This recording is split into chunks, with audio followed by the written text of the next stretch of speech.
Collaborate with your colleagues by sharing useful reports. Shoperations allows you to share reports with specific teams. Inside of the report, click on the three dots in the top right corner. Choose how you would like to share your report. To share a report with a specific team, you must be in the team's context, which you can change in the top left corner.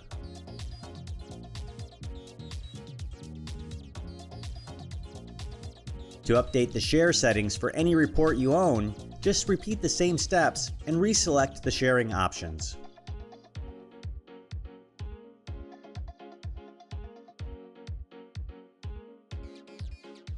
Frequently used reports that the entire team would benefit from can be added by the admin to the Best Practice section